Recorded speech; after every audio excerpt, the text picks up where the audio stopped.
much. Happy Mother's Day. Happy Mother's Day. Rumi said this: we are born of love. Love is our mother. It's from Rumi. When my talk is called The Divine Mother, and when I used to think of the Divine Mother, I thought of the mother goddesses, right, from the different cultures and traditions. But you know, the Greek goddess Hera, she's a mother goddess. I didn't know that because she's more known for her jealous and vengeful nature. I mean, she has a terrible husband. He's always screwing around on her. So Hera is always involved deep, deep, deep in the family drama. The goddess Isis, she's also a mother goddess, but I always knew her as the goddess of grieving and mourning. And Isis was also deeply involved in the family drama. The Hindu goddess Kali, right? Volcanoes, death, destruction. She's a mother goddess. I mean, she eats her babies after she gives birth to them, but she's a mother goddess. Now, the aspects of the Divine Mother are very different from the goddesses, because goddesses, gods and goddesses, are created by humanity. And so all these gods and goddesses, they have our darkest shadows projected onto them, but also our greatest hopes and the things we dream about. So goddesses are created by humanity. However, humanity was created by the Divine Mother. I didn't really start thinking about the Divine Mother aspect of God until I first attended Unity of Yucaipa in the year 2000. And I walked in there, and Reverend Joanne Bacon starts her prayer with, "Thank you, Mother, Father, God."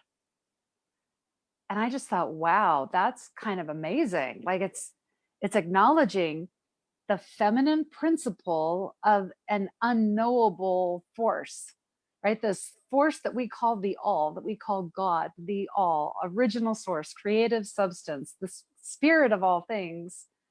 What a wonderful way to just imagine it, right? That the mothering aspect of it. So I decided I wanted to do a talk on the Divine Mother. Like in June, I'll do a talk on the Divine Father. But I thought, well, look, if we're looking at the qualities, what's the difference between the Divine Mother and the Divine Father? So I went to Joseph Campbell because he has so many answers, right? Yes, he does. And this is what Joseph Campbell says. He says, female is the giver of form. She is the vehicle for life and the giver of nourishment. She prepares you for the hero's journey. The mother gives birth to nature. The father gives birth to character. The mother gives birth to love. The father to social order. The mother's job is to be. The father's job is to act. So it is the Divine Mother that is preparing us for our hero's journey. And our hero's journey is about discovering that works through us, for us, as us. It's about discovering that within us and expressing the next brightest version of ourselves. So the hero's journey is about stepping into our divine potential. Now there's another story about a mom helping her kid step into his divine potential. This kid's name was Jesus. His mom was Mary. The story takes place at a wedding. And Mary notices that at this wedding, this big party, the reception, they've run out of wine.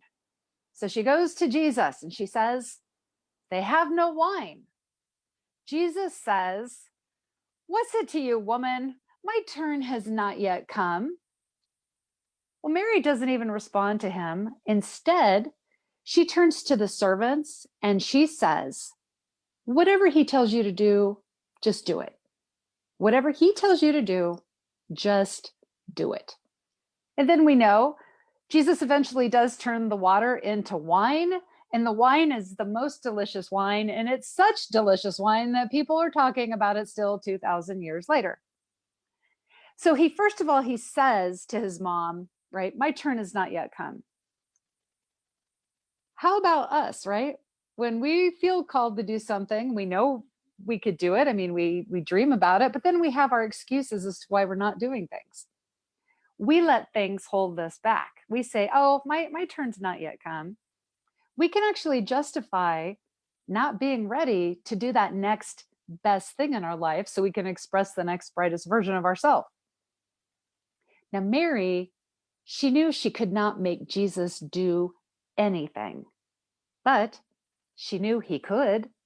So she just made it an available option. Okay, when she told the servants, anything he tells you to do, just do it. The Divine Mother knows our potential, that within us is a force.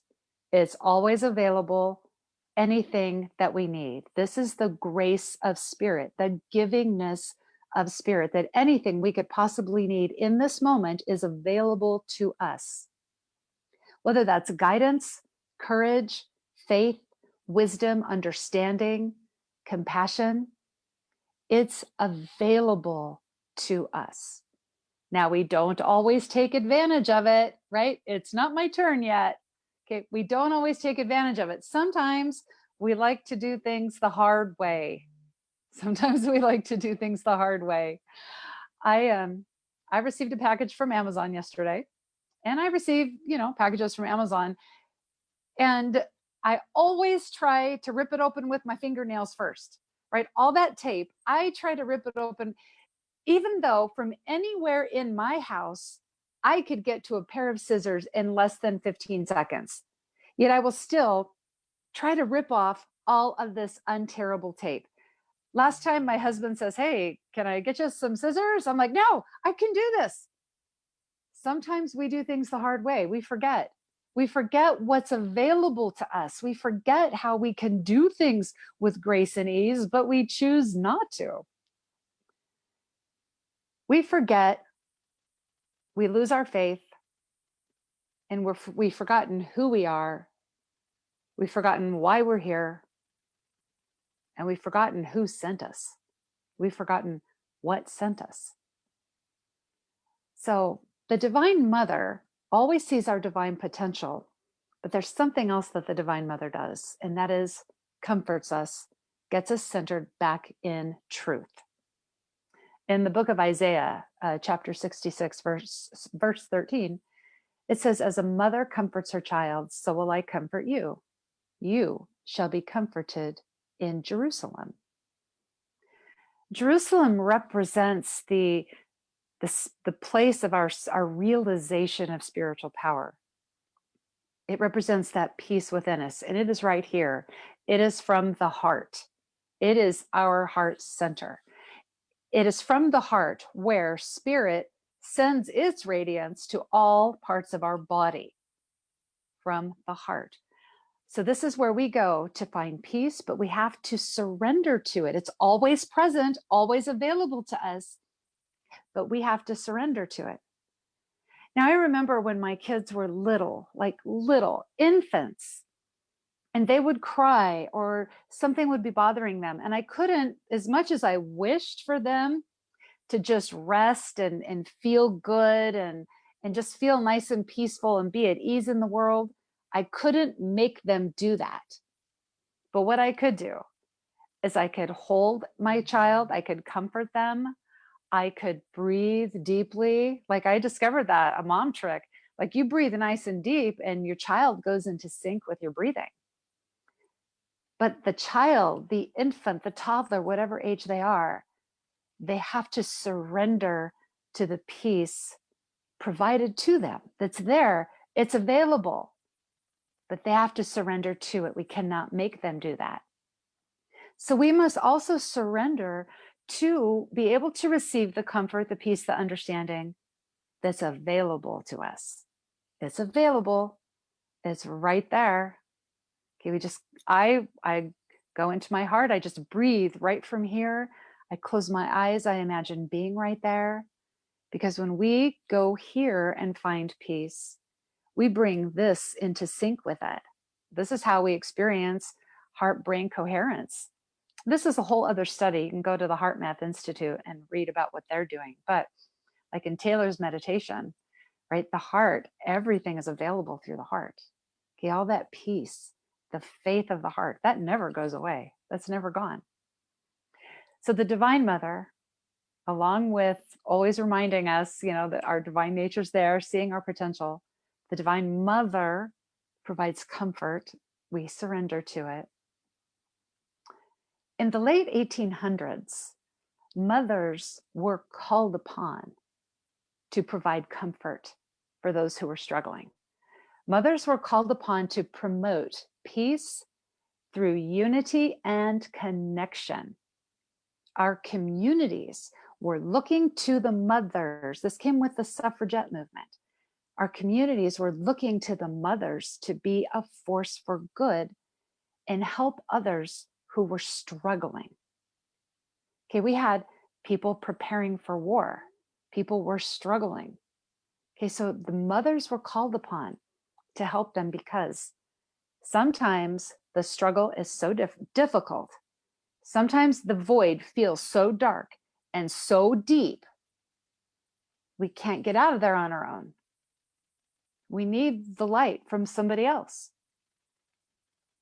And that's what we are here for, right? To be that light for other people. So when you think about the qualities of the Divine Mother, we have this spirit that recognizes our divine potential and gives us comfort so we can express our true nature.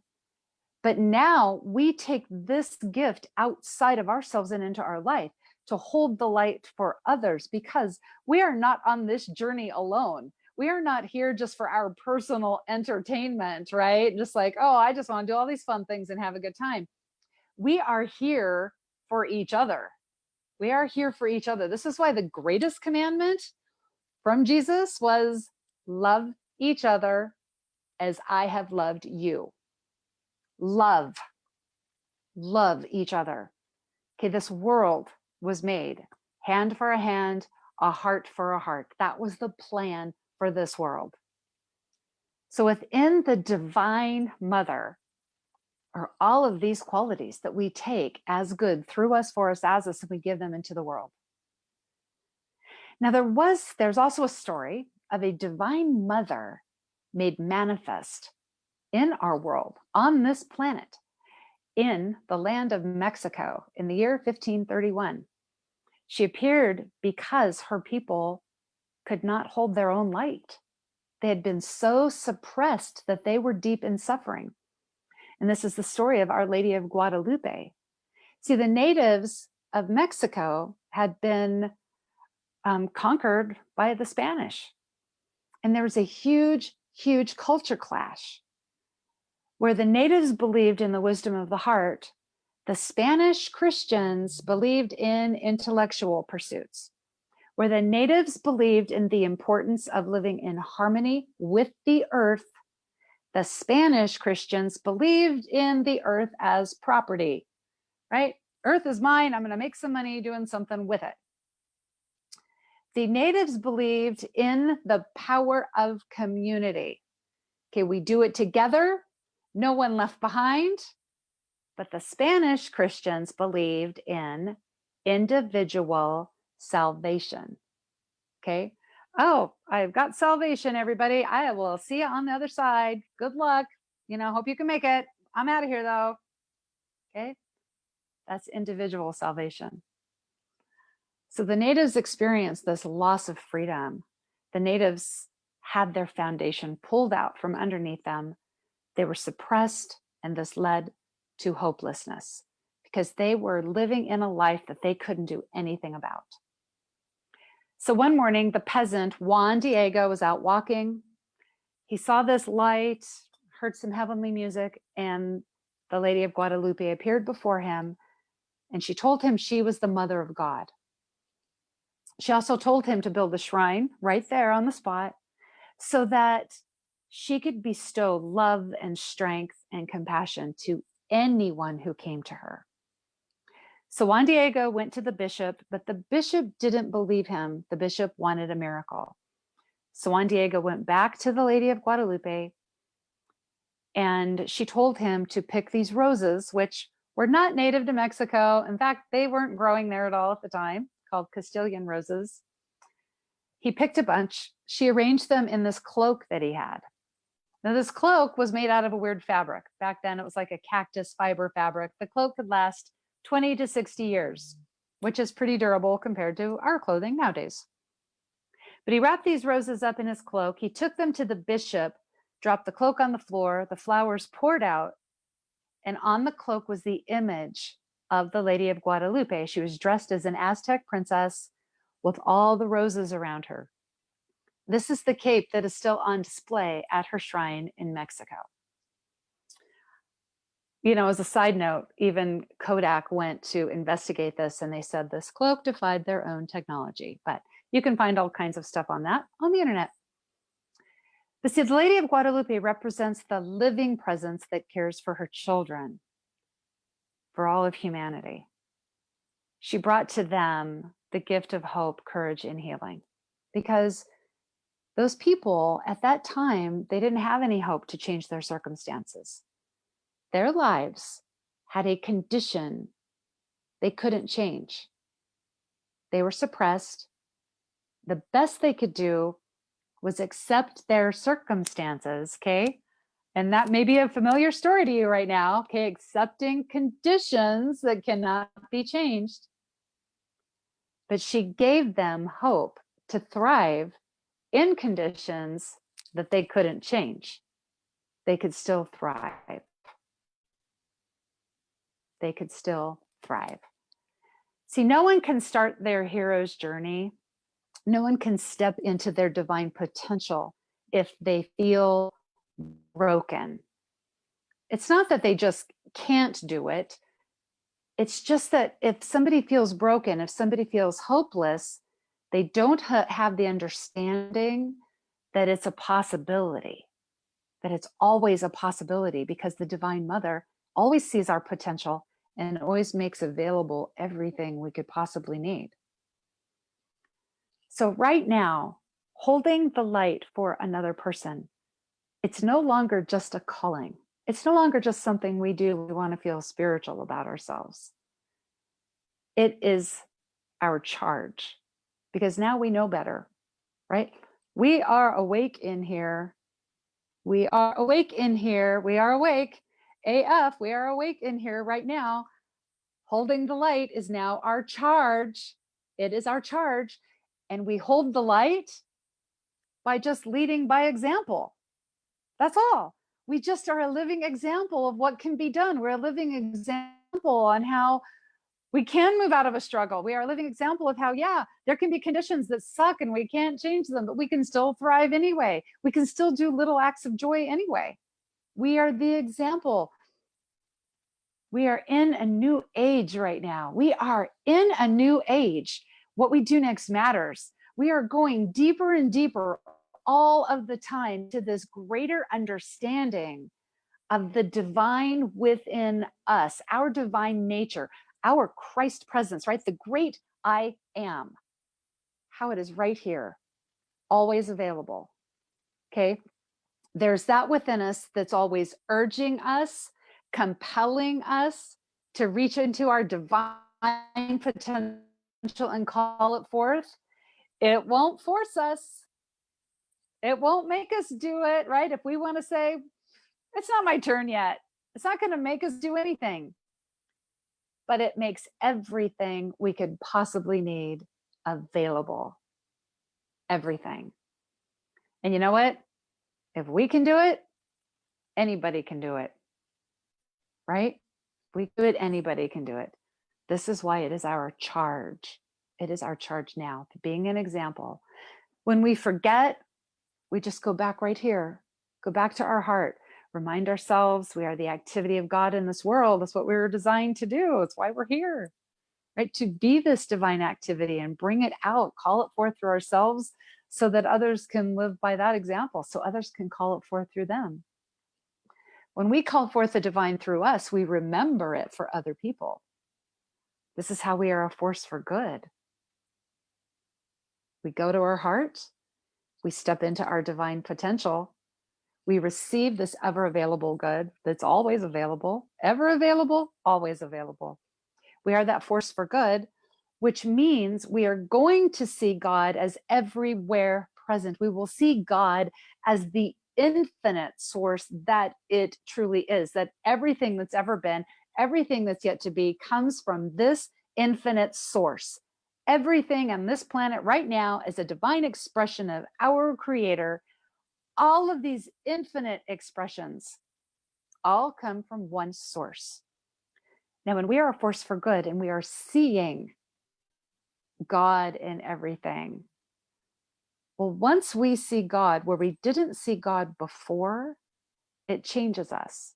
And we can never look at that thing again the same way.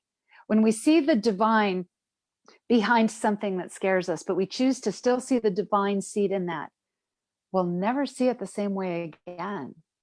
We'll always see there's divinity within it.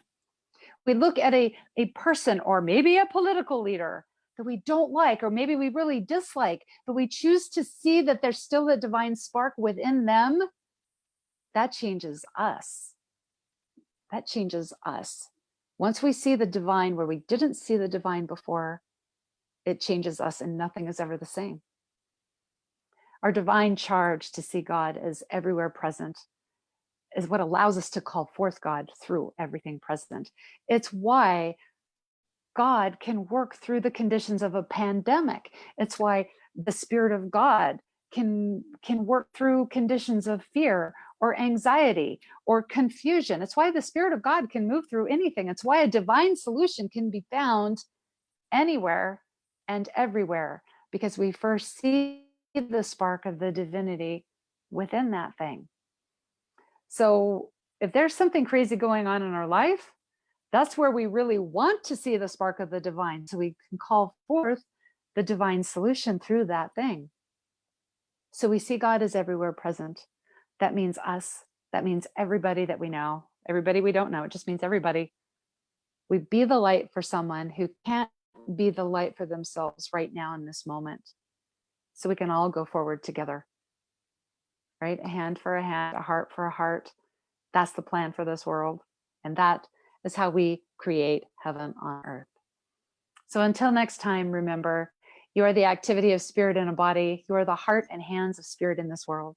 You are soul designed for growth and goodness in everything you do. You are blessed, and so it is. Thank you so much.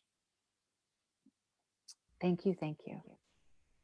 And I think now we'll have a beautiful, lovely song from Shawn. So it is. Thank you once again, Reverend Deanna. I was really inspired by your speaking, so I started writing something. So while you guys go ahead and get your credit cards out and go to the unityofukaipa.org/give and set up your monthly contribution. From what I understand, the giving in this community has been absolutely extraordinarily generous and stellar over this period of time while we're doing this isolated thing. So I just wanted to extend to celebrate the fact that you guys are really putting your money where your faith is. So I was listening to your talk. I was like, oh my goodness, she's saying so many cool things, so many good things that need to be sung. So I'm just gonna play around with this because we can do that. We can make it up as we go along because we can't do it wrong. We can make up a song on a Sunday morning. We are awakened here, shining the light for one another. We are awakened here, shining with the light of the Father, Mother. This is our charge. We are the example. This is our charge. We are what we be. We are awakened here, shining the light in one another's shadow.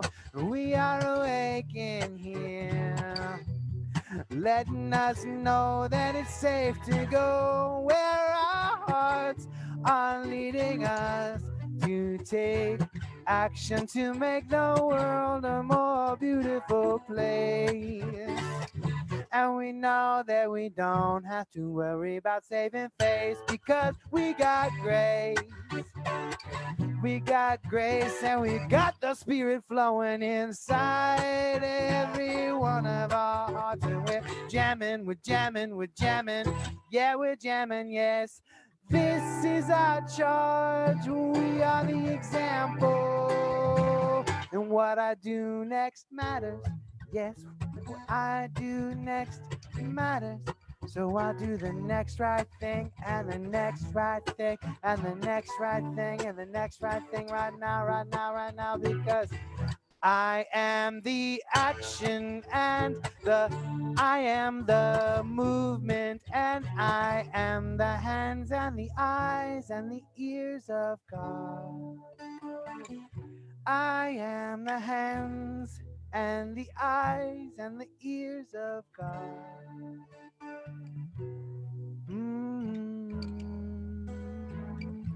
Cause we are awake in here, shining the light for one another.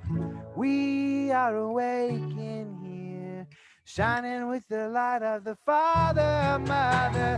This is our charge.